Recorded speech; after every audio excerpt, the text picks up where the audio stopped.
Hey, and welcome to Matt and Jess TV. I am Matt Roast. And I'm Jessica Bun Bun. This is our reaction and review for Nine Perfect Strangers Season 2, Episode 8. This is the finale. We have all went to McDonald's now in multiple eras of this show, and I think we should all ask ourselves, how are we doing? Did we get a McFlurry, or was the ice cream machine broken as it often is? I feel like I got like a mini McFlurry. There was a little Okay. bit that I was like okay with, and the rest of it, my machine was broken. I mean, after season one being so good, and I know I keep comparing it, I just can't help myself. Season one was dynamite, and then we got season two where it started out really good with lots of promise, but it quickly descended into this. And I just at this point feel like whoever decided to bring this show back just needs to go straight to jail. John Wick will avenge me. I feel absolutely terrible that it went so bad. Like it started so good and went so bad. I was so hyped for this. Yeah, I don't John know. Wick will avenge me. Listen, I'm going to run away if John Wick is entering this video, but I feel like this season could have been something. Like there was a lot of potential at a certain point. And I'm not going to sit here and say that, all of the finale was terrible. Like there were some moments that I liked, but it's Yep. one of these situations where it's hard to really focus on those when, the central figure of Nine Perfect Strangers is Masha. And I don't really feel like the Masha story this season ever really made a lot of sense or ever really went anywhere where I'm sitting back and I'm like, all right, I'm happy if I never see Masha again. Like this is good. Like I can't say that. Yeah, I mean, the first part of this finale felt like I was watching like a remake of Clue, where it was just like, you all have a connection to Mr. Body, and I'm going to reveal how it is. You know, you have this connection, you have this. I was just like, what is this? It came out of nowhere to some extent. Like we all know, and we talked earlier this season in particular about like, okay, what's the connection between all of these strangers or whatever, but it never really went anywhere that interesting, and instead it was just, oh, Masha's tried to come up with some sort of deluded reason for bringing these people in so that she wants to have this group of people who will fully be behind her in her crusade against David, which has always been kind of concocted in her head in the first place. Yeah. Well, we have so much to get into about the highs and lows of this episode, but before we go any further, be sure to hit that subscribe button because, yeah, I know Nine Perfect Strangers is over, but if you have Hulu, Only Murders in the Building hopefully is going to be coming up before too long. We'll have coverage of that, and also this summer, Dexter Resurrection is premiering in addition to Alien Earth, which also Hulu. Look at that. Hulu's just giving you guys the goods. And thank you so much to everyone who has subscribed here at the channel. Yeah, you subscribing to the channel really helps us out, so we really appreciate that. And also, if you want to support us further, you can head over to our Patreon. Over there, we're covering Murderbot, we're covering Criminal Minds Evolution Season 3. It's the only place that you can get those video reviews, so head on over there. I'll have a link for you in the description below. And thank you so much to everyone who is supporting us over there. Thank you guys so much. We very, very much appreciate that. Okay, let's get into the trial of David here, where Masha is, like I said, basically the butler from Clue and is just like, here's your connection to Mr. Body, here's yours to Mr. Body. And as she was kind of going through it, I mean, I understand that these things that David are doing, taking away the satellite thing and all of that, which is an actual problem. Yeah. You know, Brian, we'll start with Brian. She's like, oh, yeah, he just played what you did on repeat on his channel. Well, Brian already knows that. Like, this isn't news to Brian. He is fully aware. He said it earlier this season that he was just like, yeah, everybody played it. Obviously, it's news, but you played it like an unhealthy amount of times. And you were the person that really got the ball rolling. But at the same time, I mean, if he's a news network and this is news, it's going to play. That's the purpose of the network. Yeah, it's kind of his job. That some of the reasonings they gave for people to be mad at David really weren't much of anything. Because the other thing is like, if you're Brian, you're a jerk on set, you have this meltdown, it's gonna go all over social media. Like your career is gonna be in the tank regardless of whether or not David does anything. And I think Masha is just so delusional and down this hall of, oh, I'm going to get this guy. I'm going to get this guy. She's not thinking about anything clearly. Yeah, because the other thing about this is that Brian and all of the other participants here are trying to heal themselves. And by then being like, oh, it's all David's fault, nobody's doing any real self reflection at that point. They're just like passing the buck onto somebody else. Brian had his meltdown. That's for him to own and him to get through. And while he did, this whole thing was just like, what are we doing here? Masha's here apparently helping people, even though she's just been sitting behind, a video monitor for the whole season. Yeah. And it's actually been Martin that's kind of been helping people. This isn't helping anybody to be like, oh, let's all shift our blame from what we've done to ourselves. It's all over here on David now. Yeah, it feels like Masha just took away all of their agency when it comes to helping themselves and was just sort of like, okay, this is only really going to work if you do this thing for me. So she's like trying to make this transactional in this very bizarre way that takes away the whole point of the retreat. It makes this Yeah. even more different than season one in a way that's not altogether fun because it's just now all about, okay, let's get this guy. And, we even see not everybody is fully on board with that. Tina's got her reaction to it where she's very much not about it in that moment. Listen, Tina, this is a character that, at first I was like, oh, I'm interested to learn. And the more that I got to know her, the more I didn't like her. She is somebody where the whole universe revolves around them. We've all met people in our lifetime where it's just like, it's all about me. The universe just goes around me. So when she finds out that it's actually about Wolfie and that Wolfie was the person who was brought here and that she was sort of brought here for another reason that we find out later. But at that point, she's just like, oh, I'm just the plus one. It's not about me. Well, then I'm going to go. I'm like, peace. Yeah, I'm kind of glad it was about Wolfie. Wolfie kind of got the short end of the stick most of the season anyway. I mean, Tina's the one who got the majority of the airtime. So it's just like, you know what?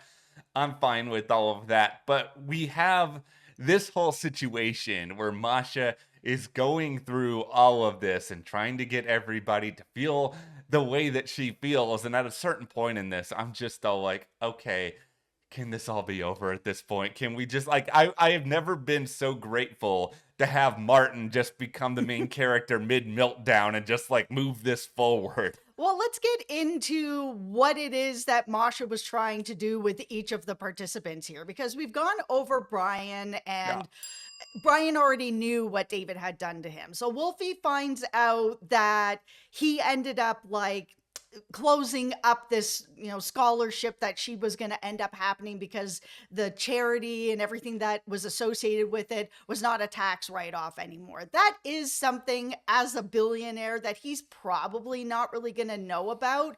He's going to have a team of people. I'm not here defending billionaires or defending David, but that it's just the reality of it. He's going to have a team of people, his accountants, his money people that are going to be dealing with the charities, and he is probably not going to know about that stuff. He's really only going to know about new acquisitions and moving forward and problems that come up. Like he may have been told like, oh, we're closing this down because we can't write it off anymore. Okay, no problem. But he doesn't know Wolfie. He doesn't know the participants. Yes, it affects the participants, but if he doesn't want to do this anymore, he doesn't want to do this anymore. All of it kind of reminded me a little bit of Masha's beef with David at the same time, where it's like, you're making all these assumptions that David is directly responsible for everything when it comes to not communicating with you. It's sort of like this whole fallacy we all have where, when a lot of people were younger pre-internet, you would send, postcards to celebrities to get them to like sign them for you. And then they would send them back. And then maybe a couple years later, you meet that celebrity and you're like, oh, you signed my deal. And then they pretend like they did when really it was an assistant or somebody else who's working with them. Right. It's just that these people have teams around them. And this whole idea of, okay, we're going to pinpoint David as the sole reason that her whole life went south, when it's also just sort of like, even if, like, let's say, Wolfie was really, really torn up about this. It's like maybe Wolfie not getting that scholarship put her on a road where other good things ended up happening to her. It's just why Masha's line of logic with these people does not track, because she's sort of acting like David is responsible for the undoing of all of these people and their problems, where it's like, not to go back to Brian too much, where it's like Brian did it to himself. It's just that David was a vessel in which that got out there. And it's just like not all of them can even look at David as like directly responsible for anything. Absolutely. I mean, what happened to Wolfie sucks, but it does happen where, scholarships come in, scholarships come out, funding comes in, funding comes out. It's what happens. It sucks, but it has put her on this other path where she ended up with Tina, who wasn't really very good for her. Thank God they broke up. But I mean, it's now put Wolfie on a different path now that could be better for her. I mean, then we get into everything with the satellite technology and, what happened here. That seems like David ended up with Victoria's husband's satellite technology. He used it for something that, he originally wasn't planning for. And we all know what happened here. But seems like it's affected like Agnes, Mateo, Imogen, everybody of what he's done. And of course, all the lives that have been lost as well. This is the real thing. That's like a real problem. That's a horrible thing that's happened that he is responsible for. It feels like she was like, okay, I'm going to bring these people to the retreat because they have a real good reason to want to go. But then she like ran out of other people who had a similar axe to grind. So she was just like, okay, let's just see who I can get. Let's make some stuff up. Let's do some fan fiction on everybody else. Yeah. It just at a certain point, this whole trial of David scene, it went on way too long. It went on to a point where it's like, okay, we have a couple revelations that make sense here, but I just felt like I wanted it to be over at a certain point because it didn't feel like it was ultimately going to go anywhere. Like David was not of himself for most of it. Like he wasn't saying a lot of things that felt like David in his normal state would be saying them, even if he does have his whole moment where he is like, I will shut down all of my programs. I will donate all this money to charity. I mean, obviously there's a twist later we'll talk about, but in the moment I was just like, okay, yeah, sure, you're getting this guy to say this in a time where he's not of his own mind. I feel like she could have gotten him to say this without everybody else around. She didn't need all these witnesses. She had it on video. I didn't need this. It just felt like, yeah, she had some stuff with Agnes and Mateo, and, Victoria took Masha aside and was like, actually, it wasn't really David. It was actually my husband who did this, who started this, who made this technology. Like, you're kind of on a track, but you're also off the track. And Imogen doesn't even know about it. Like, she put it together, but it was like, it was so messy and it didn't need to happen. She could have easily gotten David to this point alone and gotten this whole video without the theatrics of it. That just didn't pay off. No, there's no payoff at all in this first part of this episode. Like we can almost describe this finale as a story in a few different acts where we have the trial of David, we then have the Martin debacle, and then we have the aftermath of everything, where it's like the trial of David was ridiculous. The Martin debacle, okay, here's my take I'm going to on this. put on my hard hat because I feel like you're going to be like, this was awesome. No. Oh, thank goodness. Okay. No way I'm taking it off. Okay, it was... What a mess. My goodness. I'm like watching like a reincarnation of Norman Bates here, whereas, dead mother is telling him to do things and he's just running around with this gun. I was like, what is happening? Okay. This had potential. This is where I am with it. This is why I'm frustrated about it. It was almost so bad it's good. Like it almost got there. The problem was if they were gonna do this, it needed to be even crazier. And I know a lot of this show has been crazy and not all of it has made a lot of sense, but it's just this whole premise was so ridiculous of him basically being controlled by his mother to run around in the snowstorm. It's just like there's nothing about this that's believable. So if you're gonna go this route, I think they needed to commit to it further. I think they needed to go with it crazier and just make this big, elaborate, insane spectacle. But it felt like they didn't really know what they were doing. And because of that, they tried to play in all these different worlds at the same time where it's like, okay, it didn't work. Like, this is the part of the episode that was honestly the most frustrating for me. It's just because I was never gonna like the trial of David. I like big ridiculous action spectacles, which is why I have obsessed over Hijack on Apple TV Plus for so many years. But it is just it didn't work because it didn't have that commitment. It also didn't build to this. Like, yes, we had Martin getting frustrated. He's trying to like save his business and not have it taken over by David and Masha, and he's trying to figure it out. And yes, he had the tea, and that obviously is the thing that tipped it from, him being able to deal with things properly, and that what has happened, that he drank way too much tea and it's gone sideways. But it just feels like the buildup to get him to here was all based on that one line that he said to Agnes, where he's just like, "Do you think I'm capable of evil?" I'm like, oh, okay, what are they like building him up to? Because if they didn't have that line, then it feels like it just would have been like, here's Martin A and here's Martin B, and like, how did these connect? They don't. Okay, here's the T. comparison I'm gonna make for the Martin story, and really, I could do this with a lot of the stories this season, and this is a very dated reference, but all you children of the 90s, you will get it. Does anybody remember playing the original Super Mario Brothers for regular Nintendo? And once you got to the end of a couple levels, if you like jumped up to these higher platforms over the ending flag where you quote unquote end the level, you could get to these warp pipes where they would be like, "Do you want to warp to another world?" And you could use these effectively to warp to the end of the game and make it so that you could beat the game in like 30 seconds. It felt Yeah. like Martin and a lot of these stories just went through a lot of warp pipes where it's like, okay, we don't need any progress along the way here. We don't need the middle of the journey. We're just going to have the beginning and we're going to have the end. Who cares about the middle? And it's like, yeah, a lot of the characters on this season, Martin included, had endings, but there was never really much of a through line as to how we got from the beginning to the end. It just kind of happened. Yeah, that's the thing. Like, Masha was very visibly not part of everything. We Yeah. even had a lot of the guests being like, oh, we're getting the understudy, we're getting Martin, we're getting the B team. Masha's not around, Masha's not participating. Yeah, correct. She is not participating. She has not been around. So by the time we get to the end where it's like, oh, Masha, you've healed me, I'm like, what is happening here? You guys have said and you know that she was not participating.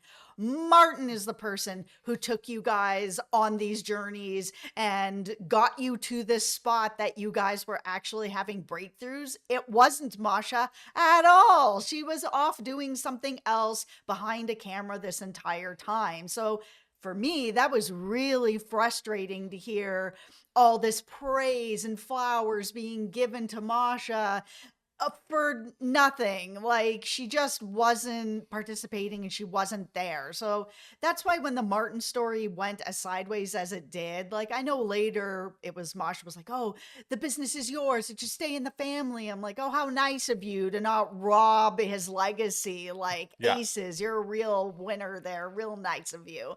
That he was so thankful that she's decided not to rob him of his legacy.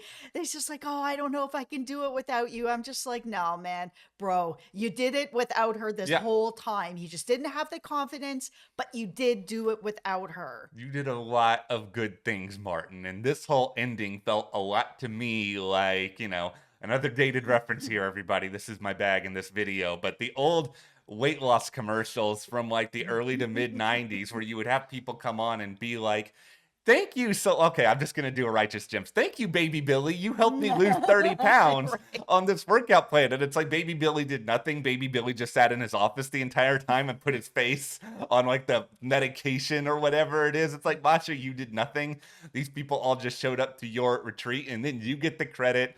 Martin doesn't really get anything. And I feel for Martin in some ways because, yeah, he went through a lot this season. He went a little haywire. Now, I will say this.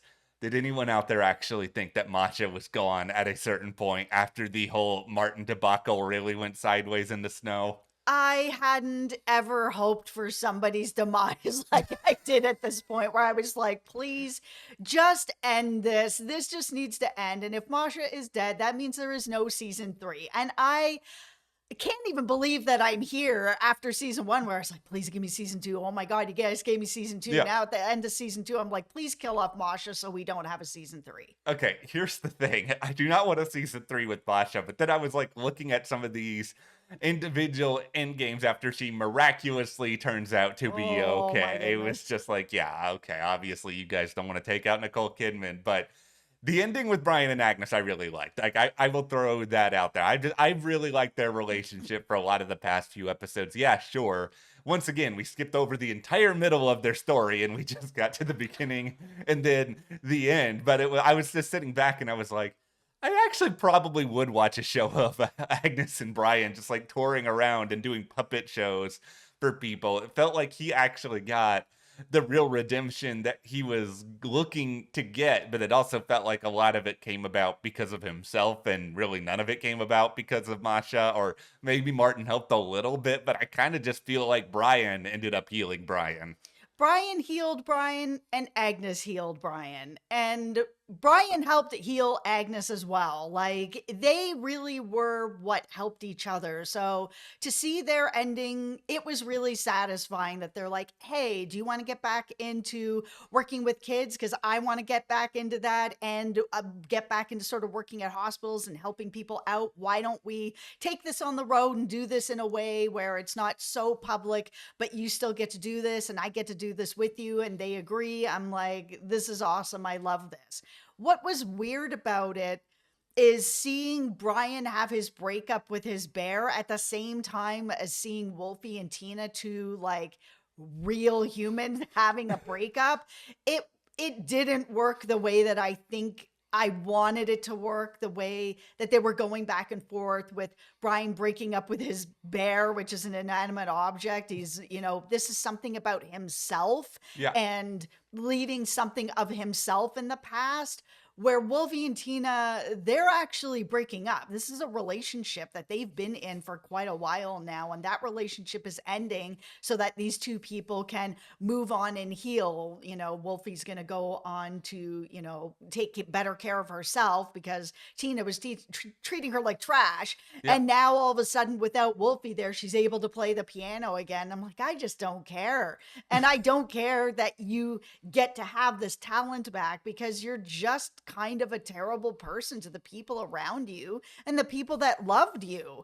I wish they had separated them a little bit more too. Mostly just because, yeah, you can't really say that Brian and the bear is the same as Tina and Wolfie, but it's also No. that I think we all have very differing opinions about a lot of the subplots. And it's like, I don't want to muddy up the stuff with Brian and Agnes, which I really, really like, with Tina and Wolfie, which I just got really annoyed with like halfway through this season and it never really recovered for me. And it's just like, yeah, I'm glad they broke up because I don't think that they need each other. They were hurtful to each other. I mean, maybe moving forward, they'll both have like some element of happiness, but it's like the other story I'm like reasonably okay with is the end of Victoria and Imogen, where it's like, okay, you guys have some plans to be in each other's lives a little bit more. Maybe you did get something out of this relationship, but I mean, at the same time, I'm still just sitting here and being like, you had Annie Murphy, you had Christine Baranski, you had like these two performers who I just love, and you never gave them enough material. It's like that is the biggest slight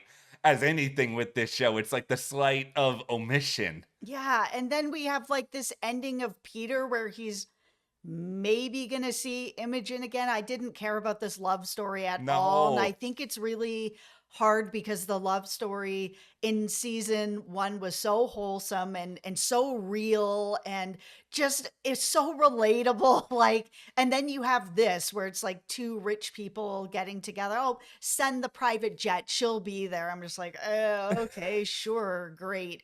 The other part of it that I was just like, I didn't need this was the turnaround on Tina with Masha, where Masha was like, yeah, you're actually not here for no reason. You're actually here because my daughter, watched the episode you were in on Brian's show over and over and over again. So you're here for that? I was like, your kid's not here. Like, it's so weird. None of it's making any sense. But Yeah. I was really glad to see that when Masha, was near death, that she did decide to just let go of her daughter because that story needs to end. that story needs to end. And it finally felt like, okay, we're making some element of progress here so that if there is a season three, and I know lightning just struck somewhere behind me, it's just that we don't need that to be a part of it anymore. Like we need to see characters moving forward. And it's like, okay, so this represents Masha moving forward, though I'm still not entirely sure what the character development here was, other than that because you almost died, maybe you realize that kind of being in the moment is more important. It's like, is that the message? Yeah, it feels like the message, and I mean, it's a good enough message. I mean, people that have, faced their own mortality a lot of times, yeah, you do kind of like look at it and be like, "Oh man, I, missed out on this or that or whatever. I could have missed out on a lot of things. I'm going to kind of change things around and, put more focus on these other things instead of living sort of in this dead world that doesn't really exist and living in the past. I'm letting life pass me by." So we end up in this spot with David again. I'm so over this David character. And it feels like if there is a season three, it's all about this David character. Yeah. That Masha takes that video of him saying, "Oh, I'm going to close down all these programs, all this money's going to charity," and puts it out for the world to see, which puts David in quite a mess where he's unable to really backtrack things. It takes him about a month where he's able to get a handle on things. He pays Martin some little bit of money to get some videotapes of things from Masha's past that she wouldn't want out there. And I will say it was really nice to see Regina Hall again, even though it was just for like a second. Yeah. But it also reminded me of how good season one was, where I was just like, "Oh, this didn't land, I think, the way that you thought that it was going to land," because she was so good as Carmel in the first season, like just incredible. That then now we're here at this McDonald's with Masha and David. I'm just like, oh, okay. Yeah, the real winner of Nine Perfect Strangers season two is clearly McDonald's. It's not so much Masha or David. It's just, look, we have these really, really rich people hanging out in our restaurants all over the world. It's like, okay, good for you guys. And their final scene. Oh my, okay. This was just so nonsensical in a way where it's like, okay, David thinks he's presenting his opportunity to get power over her again, trying to get her to sign. And it's just like, okay, I can just sort of accept all of it. And then they kiss, and I'm just sort of like, okay, well, what is this? What is this? We're so crazy. Look at us having this kiss at the end. It's like, are these dysfunctional people moving forward together, or am I supposed to care because I don't? I didn't understand it. It was just terrible. I just didn't like it at all. This is turning from helping people in this really experimental way to now we're totally into business. Now it's David has her signed on for like no money really to be working for him forever. Like it's this season's biggest problem was that the business side of it was way too involved. And if they have a season three, it looks like it's going to be a lot of business. Here's the thing, everybody. We're always going to tell it to you straight, and we feel like season one very good, understandable why there would want to be a season two. I think after season two, very few people are going to want a season three, including the people at Hulu, because I don't know that many people who are talking about this show other than all of us here at the channel and in the comments. It just doesn't feel like the audience is there. The audience just isn't there. I mean, we've even seen it in the comments where it's kind of like started out good, and there's some people that are like, I'm not even watching anymore. I'm just hanging out with you guys, which we really appreciate. We'll stick till the wheels fall off. But, as for a season three, I mean, who here is interested in a season three? Do you think that they can even bring it back with how they ended it? I mean, this ending doesn't even make any sense. Masha gave this business to Martin. Martin is the person that owns this. So how is David then giving a contract to bring on Masha to do these experiments when the person that actually owns it all is Martin? And David said that he hasn't bought the business from Martin. He bought some video footage from Martin. So if that's the case, then like, how is he able to take this? I don't really I don't know. I just feel like the setup for season 3 is wah wah. Yeah, it is. I just think it's a situation where they would really have to go back to the drawing board if they wanted to bring this back and kind of reconfigure what they want to say about this show. But I think the other thing here is, and I think this did hurt this season, is there's a little bit of Nicole Kidman overexposure going on. And I'm not somebody who says this very much. I still don't believe that Pedro Pascal has been overexposed, even though every other person seems to think so. Or Walton Goggins. I know he's everywhere right Yeah. now, but like bring me all the Walton. He's a treasure. Yeah, it's just that I think Nicole's done too many shows over too short a period of time, and I think some of the roles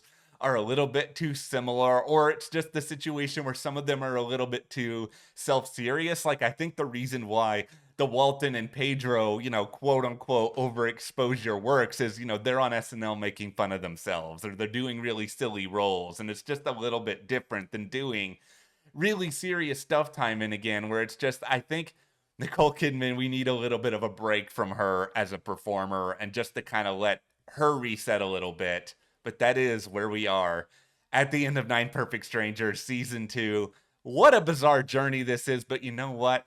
Getting through this season has been our own form of therapy. We've been there for each other through the good times and mostly the bad times, and we've all made it to the other side. Absolutely. Thank you guys so much for watching. Be sure to hit that subscribe button so you don't miss other coverage, and you can support us further by joining our Patreon. That link is in the description. We are covering Criminal Minds Evolution as well as Murderbot. Thank you so much. We'll see you here next time.